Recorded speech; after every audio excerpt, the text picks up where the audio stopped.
Looking for a trusted supplier for all your household hardware needs? Look no further than Competitive Hardware Limited.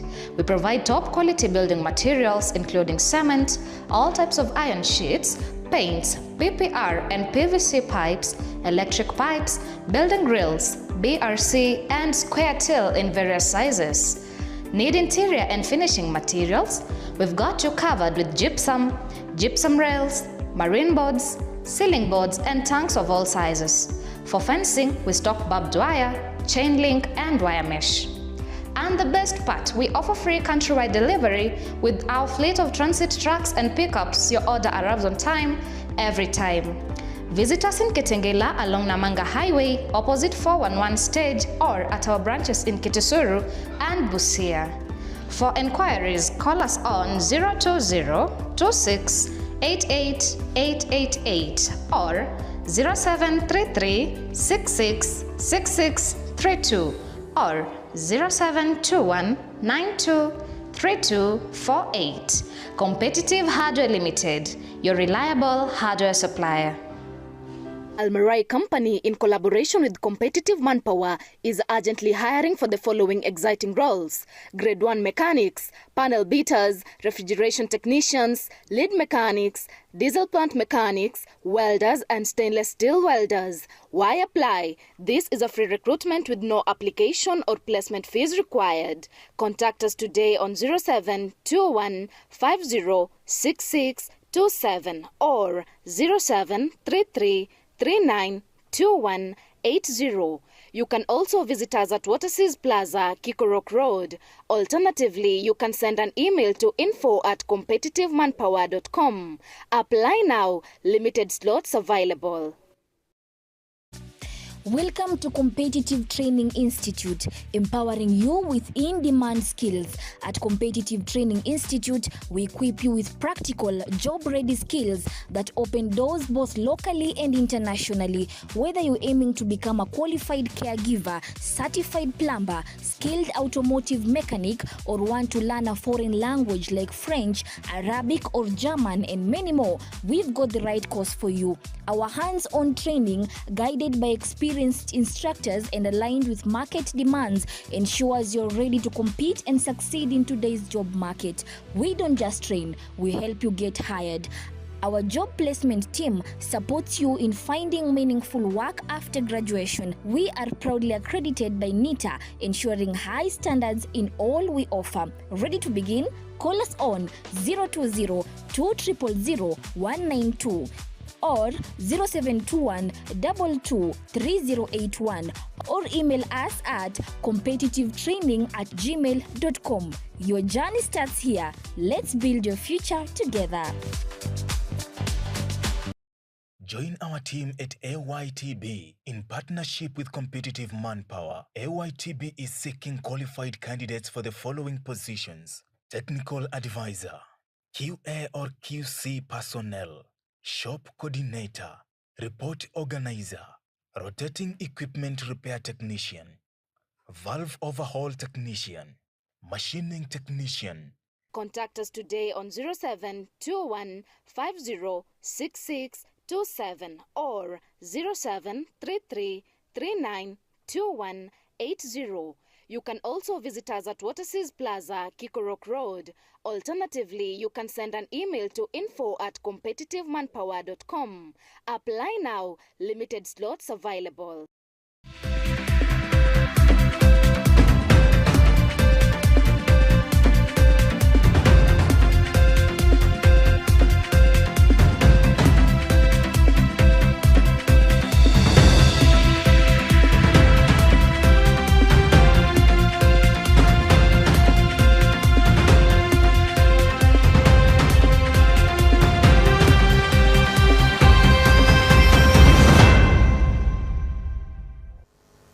Well, a good evening to you from wherever you are watching us from. This is CBS News at 9 p.m.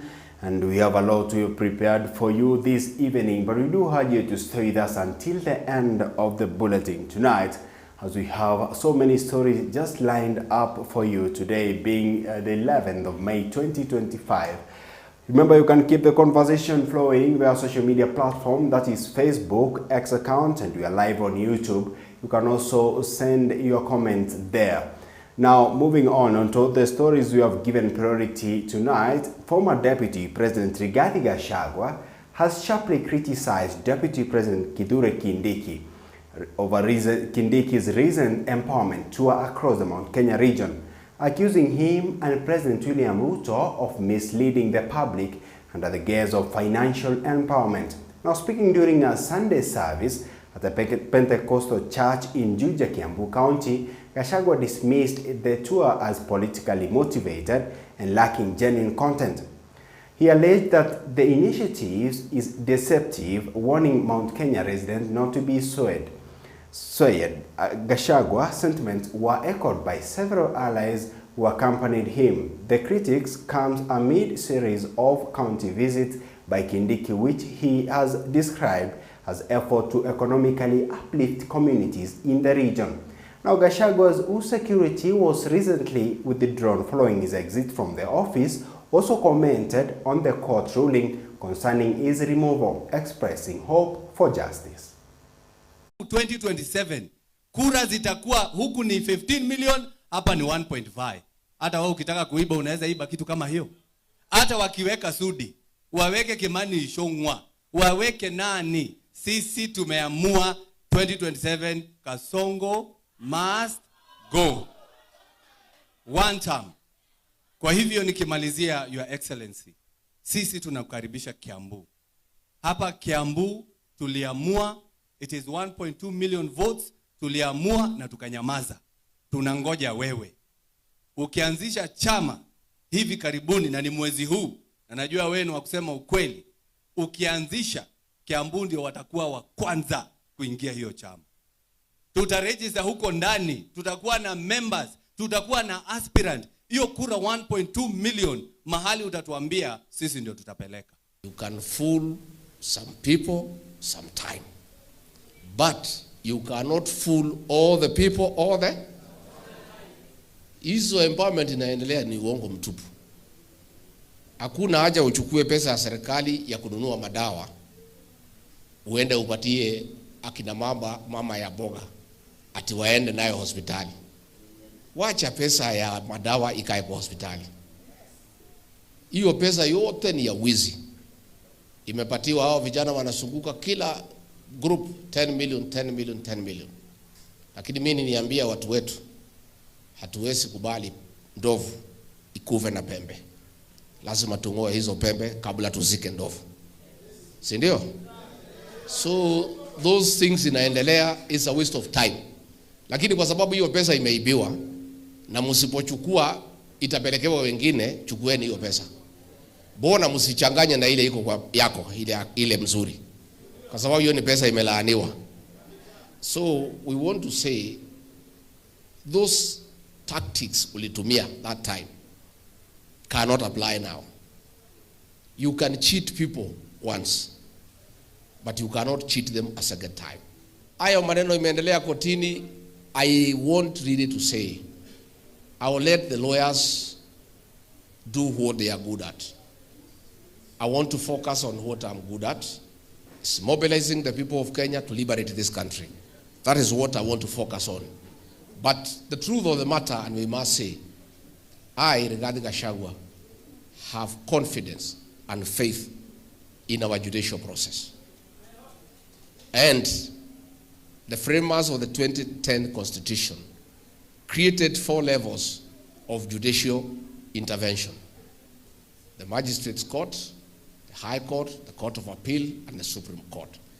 So that if you don't get justice in one of the levels of intervention, kama upati justice pale Magistrates Court, utapata High Court. Usipopata hapo, utapata Court of Appeal. Usipopata hapo, Supreme Court. In those 4 courts, somehow, we have judges of integrity who will be able to give justice not only to Rigathi Gachagua, but to the people of Kenya. So hao mawakili wetu waendelee huko kotini. Sisi tunaendelea kuunganisha watu wetu. Na mimi I want to assure you the people of Juja, hii maneno iko sawa. Hii uchaguzi inakuja iko sawa.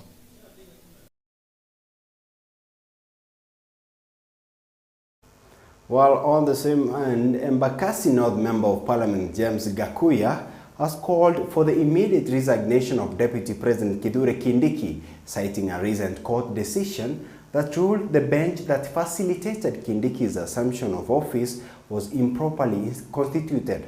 Now, Gakuya, an ally of Rigathi Gachagua, also demanded the reinstatement of the former DP's security detail, which was withdrawn after he left office. The remark signals rising political tension within the Kenya Kwanza ranks. Tunasema kama hiyo pano ni null and void, ni kumaanisha tumerudi pale pale, na ni kusema conservatory orders they are firm and strong today, kwa sababu pano iliyo ivunjilia bali haikuwa halali, na kwa hivyo ilikuwa kinyume na katiba.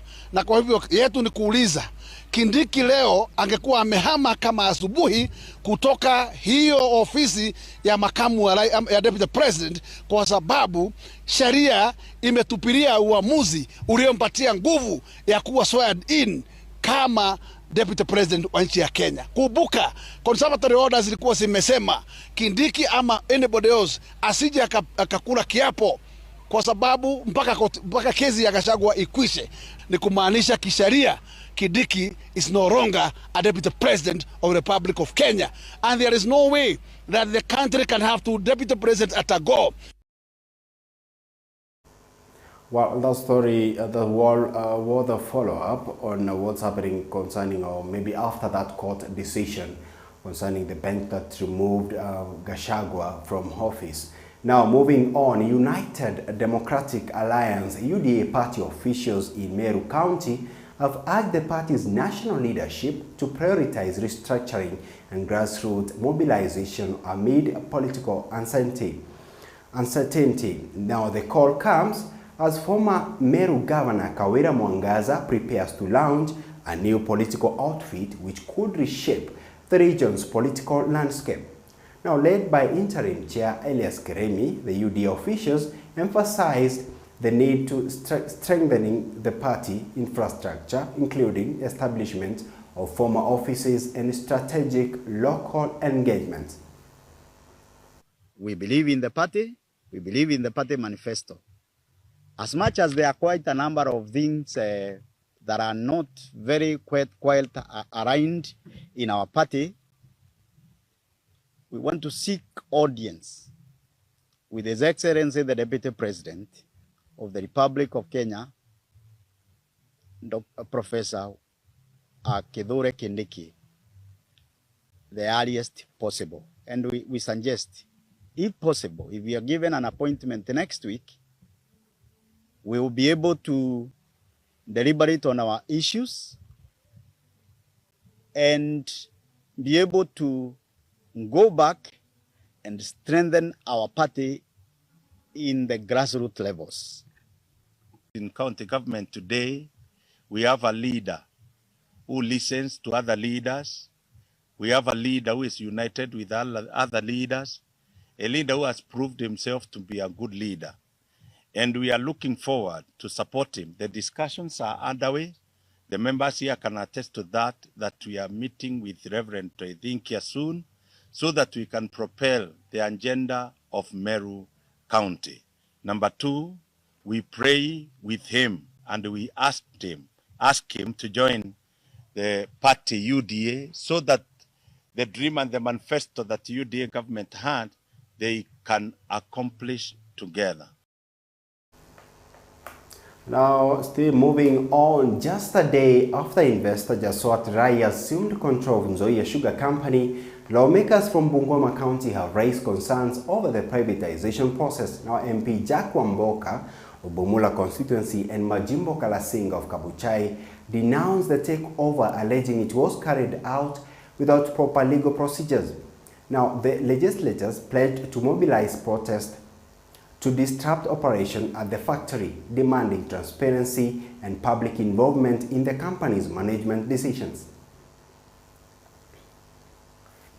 The court restrained the sale of this. They have gone ahead to sell. A government that does not understand and respect its institutions is a government that does not expect Kenya also to grow up. I want to ask if we have to tell Kenyans that respect order when the government itself cannot respect the order of this highest institution called courts. That is not the way we want to go. So Nzoia was given to one-man Rai. And I want to ask my president that when you came to Mumias, you told us that mambo ni when you remove Nzoia from the taxpayer beneficiary bracket to a private firm, then all our tax will be taken, yes, but will not go there. That thing is arguing us. We are saying no to Rai. We are moving to court up to tomorrow. A further court action to make sure Rai does not step in Nzoia. Mheshimiwa Lusaka, unajua nakupenda wewe rafiki yangu. Profesa Nyong'o, mtu ambaye amesoma paka kwa ukuta, ameangalia hiyo mambo, amekataa. Amekataa na wako broad based. Na amekataa, amesema hii maneno hatutaki. Orengo wamekataa. Viongozi wote wa Kisumu wamekataa. Wameenda hata kotini. Mheshimiwa Lusaka, kwani ile Orengo ameona, ile Profesa Nyong'o ameona, wewe huoni? My brother, pan paper iliuzwa wakati wewe ulikuwa kwa ofisi mara ya kwanza. Speaker huyu akiwa seneta wa Bungoma. Saa hii Nzoia inauzwa wakati wako wa pili. Huyu Weta sasa ni speaker wa National Assembly. Mnataka nini kwa watu wetu? Mlituagiza mafactory, mtaongeza. Badala ya kuongeza, mumeiuza, mumeharibu factories moja baada ya ingine. Sasa paka Bungoma haina kitu ambayo iko na. If you want to dispose of public entity such as Nzoia, there are processes laid out in law. Key of those processes that is protected by the new constitution of 2010 is public participation. By calling leaders here, wewe unaita wali viongozi wenyu hapa wakubwa wawili, mnajua wale wameuza Nzoia. By calling leaders wawili hapa kwenda kuongea nao, unawapatia mapeni kidogo kidogo, wengine wanajengewa manyumba, does not mean umefanya public participation. Well, and away from politics now, let's go to Uasin Gishu County, where parents in Uasin Gishu County who are affected by Finland and Canada scholarship scandal are pleading for urgent government intervention to return their children to school. Now, frustrated by prolonged court delays and lack of resolution, the parents expressed despair over their children's stalled academic progress, saying seeking help has become their last resort. Now, many students remain at home months after the scandal came to light with no clear path forward. Take a look. Hii yetu inaendelea na kirasmi tumezindua tarehe na tumepata wageni. Kuna wageni wengine ambao walisema watatusaidia na hao vijana waweza kuwatoa. Lakini hii initiative ambayo ni ya kusaidia vijana, kwa sababu ile mashida ambayo tunapitia hapa, tunapitia kama vijana katika kaunti hii ya Uasin Gishu, hatusikizwi, lakini ikifika wakati wanatuomba kura, ni sisi vijana ambao tunatumika. Ni sasa sisi tunaita hao viongozi kwamba mkuje tusaidiane. Wale founders ambao wamekuja na foundations za kusaidia vijana, including na hile foundation ambayo Challenge Route anaendesha, tunamuomba sana ili aweze kuja kutusaidia kama vijana ambao tulikuwa affected kwa Canada na Finland. Na sisi tunaomba tu ni harambe. Hatutaki kubishana na mambo ambayo yanaendelea pale kotini. Tunaomba harambe kama vijana, tufanye hiyo harambe, na venue yetu tulisema ni sports club. Tarehe hiyo ni tarehe 4. Meanwhile, for the last 3 years, our children have been at home. We have waited for anything to come by, but it has not come by. Let it be known that here we are not saying that we are not interested in the outcome. What we are saying is we do something meanwhile as we are waiting for the other outcome. That is our position. That is our true position. And as I said, let us not infuse politics in this kind of arrangement. We have a pay bill that will be shown anytime here, where we'll be asking Kenyans of goodwill, wherever they are, even those ones in the diaspora, to assist our children. I know it looks a little bit embarrassing to come in public and ask Kenyans to help the parents of Uasin Gishu County who fell victims of the Uasin Gishu government. Something happened, and amount of money tuning to almost 500 million cannot be accounted for. Well, indeed, and we hope that justice will be served. Now, that story from Uasin Gishu takes us to a very fast break here at CBS News at 9 p.m. We do urge you to keep it CBS, as we are coming with more after this short commercial break.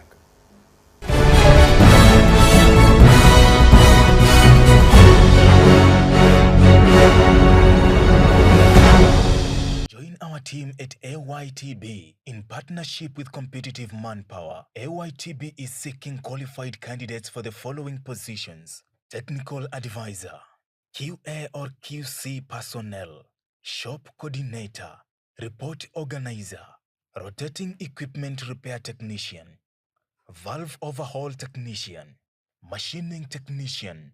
Contact us today on 0721 506627 or 0733 392180.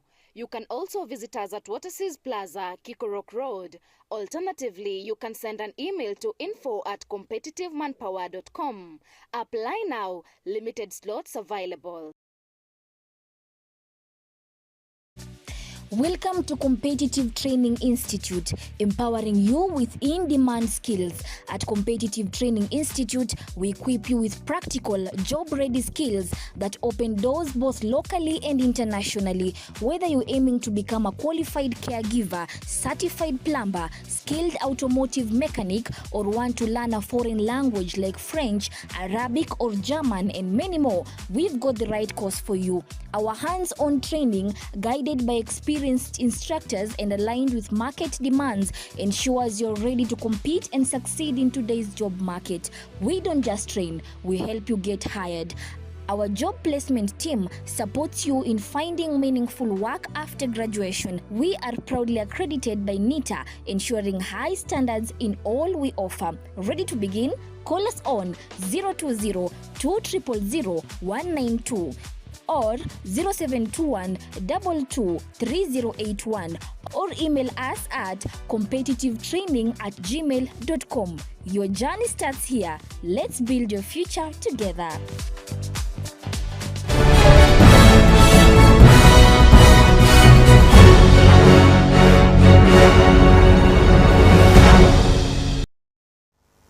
Well, welcome back, and remember, as usual, you can keep the conversation going via our social media platform, that is Facebook, X, and remember, we are live on our YouTube account. You can leave your comment there. Now let's go on. Now let's do some health news here, where Health Cabinet Secretary Aden Duale has announced plans to rein in unregulated medical training institutes, accusing some of prioritizing profit over professionalism. Now, speaking at the annual Kenya Medical Practitioners, Pharmacists and Dentists Conference held in Mombasa County, Duale warned that the rogue colleges enrolling students far beyond approved capacities are compromising the quality of medical training.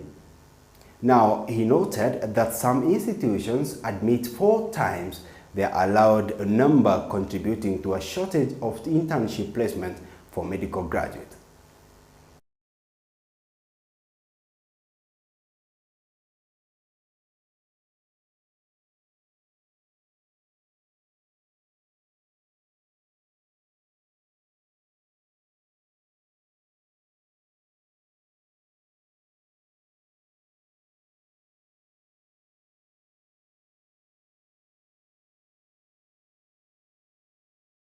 The national session, parliament that has a role in budget making, must have numbers and figures that in the next 5 years, 10 years, how many doctors are we going to train as interns? We can't have 1 year 2,000, another year 3,000. We will regulate the facilities. We will find, number one, whether you have all the facilities to train a medical doctor. And 2, what is your capacity? I'm already aware of training institutions that were given by the council 50 students and they admitted 200 because of commercial interests. The sharp contribution for not only healthcare workers, but for all civil servants, both at the national and at the county level, be deducted at source. NEC declared and approved strikes in 18 counties that I was to mention today. But because I have to honor your presence, and I have to honor the presence of the governor, we will postpone releasing the strike messages with 2 weeks.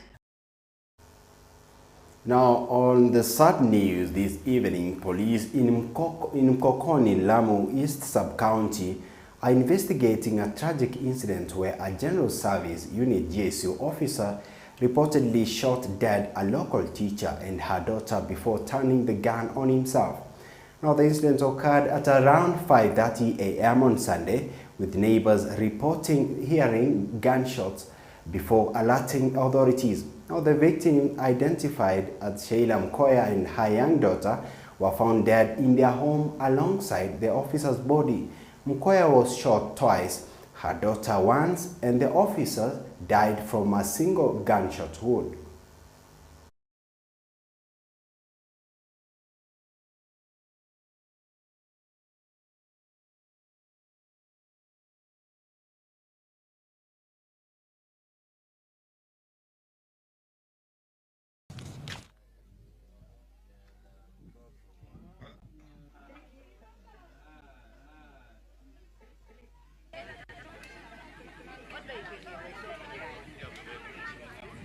Muda wa saa 11:30 kulitokea mshindo mkubwa sana ukatushutua. Tulipoamka na majirani kuitanetana, kumbe ni jirani yetu mmoja hapo wameuliwa na askari, na ameuliwa yeye na mtoto wake, na askari mwenyewe akajiua. Ni tukio la kusikitisha sana kwa mtaa wetu leo wa Koreni. Well, now let's do some sport news, where the Ministry of Information, Communication and Technology has launched the 2025 Connecting Africa Golf Tournament at Muthaiga Golf Club in Nairobi County. Now, drawing more than 200 golfers from across the continent, the event, officiated by the ICT Cabinet Secretary William Kabogo, acted as a curtain raiser for the upcoming Connected Africa Summit to be held in Mombasa from May 26 to 29. Now, the tournament is part of a broader effort to bring together ICT stakeholders through networking and sport. I've enjoyed, and I hope moving forward we'll have more of these events. Nowadays marketing, it's all about digital, and Ministry of ICT and Technology is about digital. So we are happy because they helped us in marketing beyond what we do. Over 200 golfers coming together, not only to share ideas on the golf course, connect, but also to discuss how technology and innovation can be able to create a bigger impact for our country. Now, having politics news checked, having health news checked, business checked, and sport news all done with, now we come to the end of our bulletin tonight. But today, being on Mother's Day, on behalf of CBS News and the entire CBS News fraternity, we do wish you, every mother watching us right now, a happy Mother's Day, and remember always, you are a walking miracle. Now, on behalf of everyone at CBS News who have made this bulletin successful, from our editor Joseph Madenge, our director Annette Awino, camera person Kimanzi, and all reporters across the country, we do wish you a very good night. For those of us who are going to bed to sleep tonight, we wish you a very good night.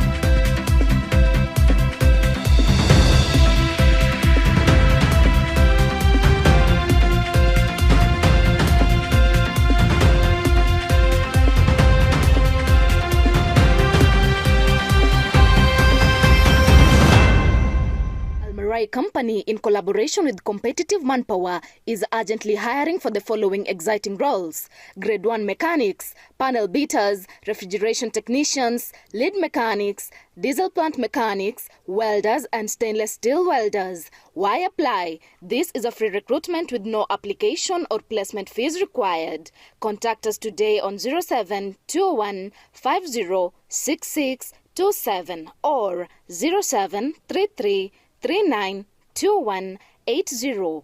You can also visit us at Waterseas Plaza, Kikorok Road. Alternatively, you can send an email to info@competitivemanpower.com. Apply now. Limited slots available. Looking for a trusted supplier for all your household hardware needs? Look no further than Competitive Hardware Limited. We provide top quality building materials including cement, all types of iron sheets, paints, PPR and PVC pipes, electric pipes, building grills, BRC and square till in various sizes. Need interior and finishing materials? We've got you covered with gypsum, gypsum rails, marine boards, ceiling boards and tanks of all sizes. For fencing, we stock barbed wire, chain link and wire mesh. And the best part, we offer free countrywide delivery with our fleet of transit trucks and pickups. Your order arrives on time, every time. Visit us in Kitengela along Namanga Highway, opposite 411 stage, or at our branches in Kitisuru and Busia. For enquiries, call us on 020-26-88-888 or 0733-666632 or 0721-923248. Competitive Hardware Limited, your reliable hardware supplier.